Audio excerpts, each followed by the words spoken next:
De toutes les figures mythiques qu'a connues le 7e art, celle du gangster tient une place de premier choix. Ce sous-genre du cinéma policier en prend le parfait contrepoint puisqu'il place son point de vue du côté des malfrats et non des forces de l'ordre. En France, cela se traduit surtout par les univers d'Arsène Lupin et de Fantomas, mais aux États-Unis, le terrain de jeu change totalement et puise ses racines au sein de la Prohibition ou de la Grande Dépression des années 30. Des personnages comme Al Capone inspirent donc de nombreux scénaristes et réalisateurs pour des films qui mettent en avant des malfrats peu recommandables. L'action se passe très souvent à Chicago et les scénarios tournent régulièrement autour de jeux de pouvoir. C'est une manière pour les cinéastes de représenter leur société où la violence est omniprésente, notamment à cause de guerres de gangs incessantes. Certains spectateurs sont scandalisés tandis que d'autres, bien aidés par la presse sensationnaliste de l'époque, y voient un divertissement grandiose et une possible alternative à leur quotidien morose. Et c'est dans ce climat tendu qu'Howard Hawks va réaliser un des classiques du genre. Né à la fin du 19e siècle, il compte parmi les cinéastes les plus prolifiques et les plus importants du cinéma américain. Il a tourné avec les plus grands acteurs de son temps, Humphrey Bogart, John Wayne, Marilyn Monroe ou encore Cary Grant, signé plusieurs chefs-d'œuvre et a touché à tous les genres. Il aime d'ailleurs jouer avec les registres et apporte une intention toute particulière au dialogue. Malgré un style épuré, il arrive à insuffler une énergie et un dynamisme fou à ses images. De plus, les hommes sont très souvent ridiculisés face à ces personnages de femmes fortes et déterminées. Comme quoi, fallait pas attendre les années 2010 et cette dope de Wonder Woman pour avoir un film qui glorifie la femme. Son travail, qui force le respect, lui a apporté l'admiration de ses pairs. Ne serait-ce qu'en France, des cinéastes comme Jacques Rivette ou François Truffaut louent son rapport au réel, son cinéma à hauteur d'homme. Autre cinéaste important, bien qu'à la carrière un peu plus inégale, Brian De Palma est surtout connu pour son esthétique reconnaissable parmi tant d'autres. Marqué dans son adolescence par l'assassinat de Kennedy, mais également par la guerre du Vietnam, il parsème à son œuvre de diverses obsessions et dualités entre bien et mal. Côté influence, il est indéniable que des auteurs comme Godard, Bergman, Visconti et surtout Hitchcock l'ont très fortement inspiré. Tout en puisant dans des classiques, il s'est créé une palette atypique. Plan séquence en pagaille et un montage au cordeau, l'usage régulier du split screen, et un petit joujou du nom de demi-bonnette servant à avoir le point sur deux zones éloignées de l'image. C'est après 4 classiques qu'il décide de s'attaquer au remake dont nous allons parler aujourd'hui. Pour ceux qui ne l'auraient pas encore compris, préparez votre pinto, vos chaussures bicolores et vos chemises à fleurs, parce qu'aujourd'hui on parle de Scarface.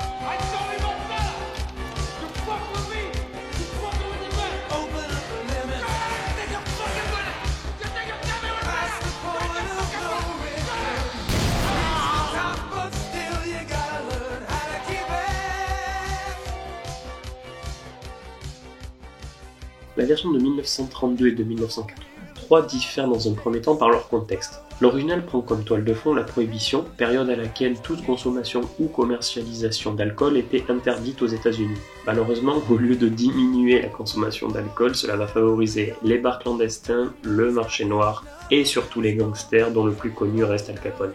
Celui-ci inspirera donc Howard Hawks et Ben Hecht pour créer Tony Camonte, immigré italien et membre de ces organisations hors la loi. Un panneau pré-générique rappelle d'ailleurs la portée anti-gang du film. Cette période étant finie depuis bien longtemps, Oliver Stone, alors scénariste du remake, décide de replacer l'histoire en 1980 en pleine Amérique de Carter. Le film s'ouvre donc sur une contextualisation expliquant l'exode de Mariel. Pour faire simple, en pleine guerre froide, Fidel Castro décide d'expulser les citoyens qu'il juge contre-révolutionnaires. Les États-Unis acceptent l'exil et voient débarquer près de 130 000 réfugiés cubains en Floride. Malheureusement, Castro leur offre un cadeau empoisonné et glisse parmi eux ses droits communs et criminels non désirés. À l'intérieur de ces innombrables boat people émerge Tony Montana qui va se frayer un chemin dans le trafic de cocaïne. Les temps changent et les drogues aussi, passant de l'alcool de Capone à la cocaïne des cartels sud-américains. Outre l'intelligence de Stone d'avoir adapté le scénario aux problématiques de son époque, le traitement de Tony reste différent dans les deux films. Camonte ou Montana sont tous deux avides de pouvoir et prêts à tout pour être les maîtres du jeu. Cette volonté de tout contrôler les éloigne donc de leur famille qu'ils vampirisent, à commencer par leur sœur. Ces deux aspects sont inspirés du machiavélique Cesare Borgia, dont l'ascension fut fulgurante mais teintée d'un amour incestueux envers sa sœur Lucrezia. Sa devise « ou César ou rien » sous-entend clairement sa soif de pouvoir et de conquête inébranlable. La dualité intérieure du personnage est à mon goût mieux traité dans le film de Hawks, avec de nombreux sous-entendus et surtout suite au revirement de Cheska. Dans le remake, Gina se rend peu à peu compte de la vraie nature de son frère jusqu'à vouloir le tuer. Or, dans l'original, cet amour sous-jacent refait surface quand elle confesse qu'ils ont toujours été comme ça.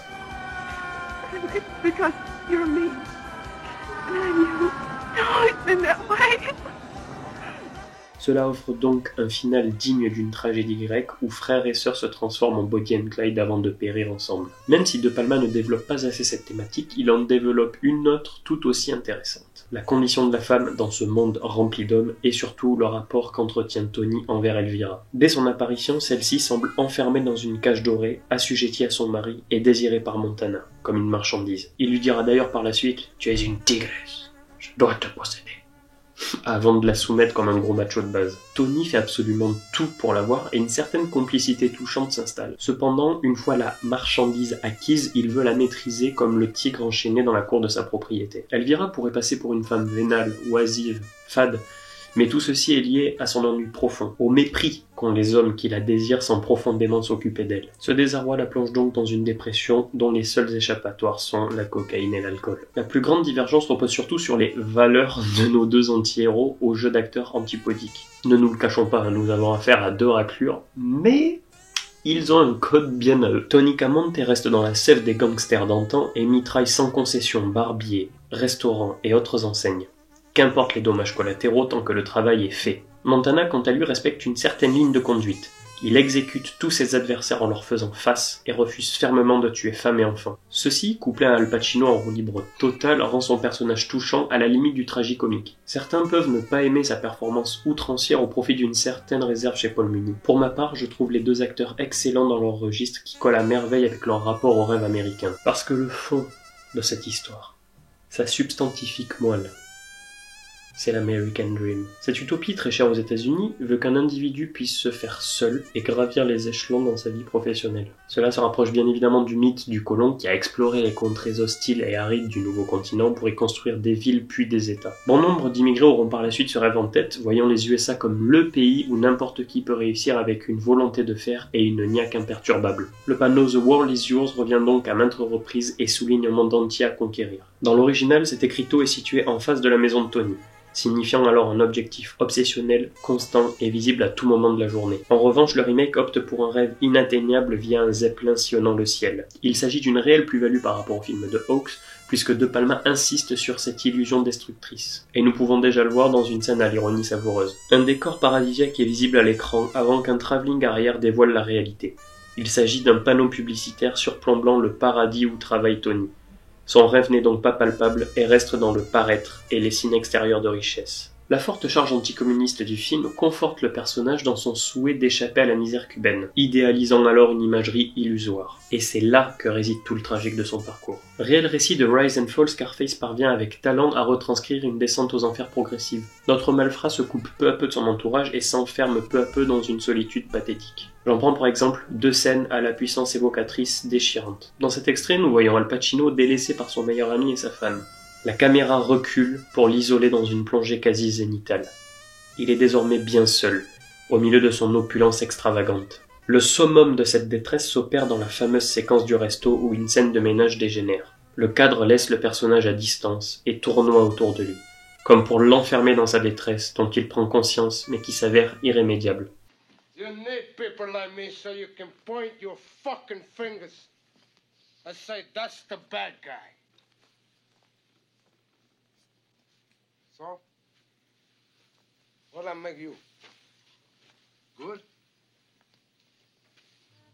Bon, De Palma marque énormément de points sur cet aspect, mais Hawks va largement se rattraper sur le plus important. Même si nous suivons deux odyssées sanglantes, les partis pris de mise en scène de la violence vont être aux antipodes. Le remake commençait pourtant de manière quasi documentaire avec des images d'archives, mais la fable sociale ne dure pas et tombe dans la surenchère visuelle et sanguinolente. Comme c'est étonnant venant d'un réalisateur aussi visuel que De Palma. Non mais sérieusement, ça pue les années 80 à tous les niveaux, que ce soit avec la bande originale ou même les teintes orangées, rouges et violettes propres à Miami et au monde de la nuit. Mais cette culture du kitsch est voulue par le réalisateur qui l'avait déjà travaillé par le passé. Tout paraît démodé, à commencer par les goûts très douteux de Tony. Mais quelque part ce côté vieillot, désuète et constamment dans l'outrance est totalement justifié. c'est toute la société matérialiste et m'as-tu vu qui est pointée du doigt. De plus, la violence très graphique du long métrage est en parfaite adéquation avec la mentalité de son personnage. De Palma étale la violence de la même manière que Tony étale ses richesses et ses biens matériels. L'original, bien que sorti avant l'application du code Hays, a tout de même souffert d'une censure qui a favorisé la métaphore filmique. Et autant dire que niveau suggestion, c'est du caviar. Pour commencer, Hawks reprend le sifflement de son tueur, OM le maudit de Fritz Lang sorti 1 an plus tôt.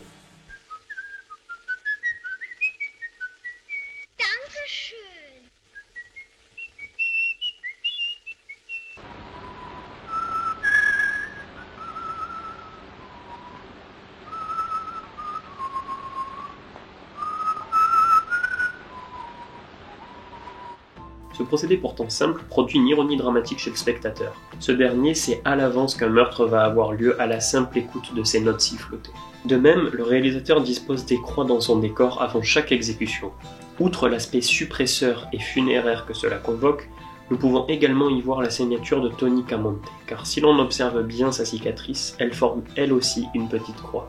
Le film excelle également sur son hors-champ, suggéré par un magnifique jeu d'ombre. En dehors de l'esthétisme du clair-obscur, cela met également à distance ces mafieux que le film ne cautionne pas et condamne. Et lorsque Howard Hawks ne joue pas avec sa lumière, il utilise le montage des attractions. Cette technique chère à Sergei Eisenstein consiste à mettre en parallèle deux images dont la symbolique de l'une va renforcer la portée et l'impact de l'autre. Et cela marche parfaitement dans cette séquence où l'ultime quille chancelle avant de s'effondrer comme le cadavre que nous ne voyons pas. Et que dire de cette ellipse magistrale où la seule superposition d'images d'une Thomson rafalant un calendrier laisse entrevoir une ascension violente et rapide. Le seul bémol pour moi reste l'attentat de Tony trop expédié là où De Palma fait monter la pression méticuleusement. À la manière d'un western spaghetti, la scène dure et l'échéance semblent s'éloigner avant une conclusion éclair. Mais comment parler de Scarface sans mentionner sa fin qui figure au panthéon des conclusions les plus épiques du cinéma. Dans les deux versions, Tony a tout perdu.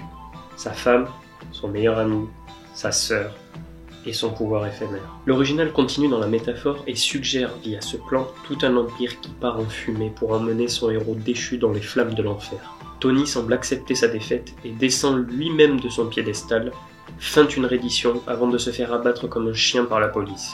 Il meurt et retourne là où tout a commencé, dans la rue. Cette ironie continue jusqu'au recadrage sur le panneau « The world is yours ». Tony a échoué, la justice est retrouvée et le monde s'ordonne à nouveau.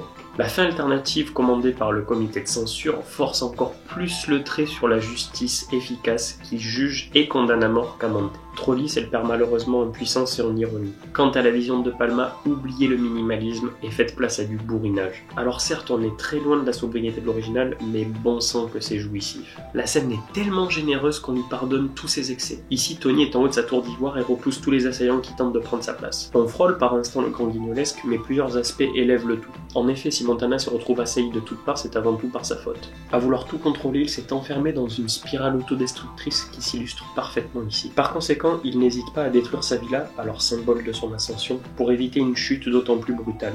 Il meurt abattu d'une balle dans le dos, avant d'atterrir en posture christique dans son bassin surplombé dans The World Is Yours. Contrairement à l'original, il ne s'agit pas ici d'un retour à la norme, mais plutôt d'un fragment de cercle vicieux. Le monde appartient désormais à Sosa et ses sbires, qui finiront eux aussi par être détrônés. L'organisation criminelle est donc vue comme une hydre, un milieu où apparaîtront sans cesse de nouvelles têtes malgré toutes celles qui sont tombées. Mais personnellement, je vois une toute autre portée à cette fin, bien plus méta qu'une vendetta mafieuse. Le tueur qui achève Montana reste très énigmatique. Silencieux et déterminé, il avance comme un robot programmé pour tuer.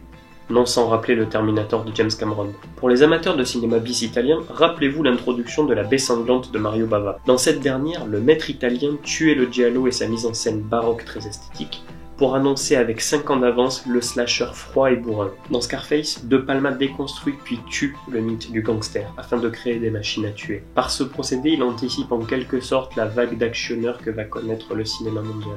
Il laisse donc le monde du gangster aux machines biomécaniques. Si La Baie sanglante n'a pas empêché des cinéastes comme Dario Argento de réaliser d'autres giallo, la fin de Scarface n'enterre pas non plus le genre. S'il ne fallait en citer qu'un, ce serait bien évidemment le Il était une fois en Amérique de Sergio Leone. Scarface est imposé comme un film culte pour de nombreuses personnes, entraînant avec lui bon nombre de citations. Comment ne pas voir une référence au film de Hawks lors de l'assaut final du jour se lève de Carnet? Sans compter le jeu vidéo qui, via GTA ou Red Dead Redemption, s'est inspiré de cet univers ou a parodié ses personnages. Même Romain Gavras cite le panneau de fin avec le monde est à toi dans un rêve beaucoup plus enfantin. Si des cinéastes y ont fait référence pour la mise en scène ou l'univers du film, bon nombre de rappeurs américains ou français voient au contraire dans le personnage de Tony Montana un modèle de réussite. Un self-made man venant de la rue qui a gravi les échelons à force de volonté et de hargne. Reste à savoir maintenant si c'est l'exemple à suivre en termes de réussite, mais bon.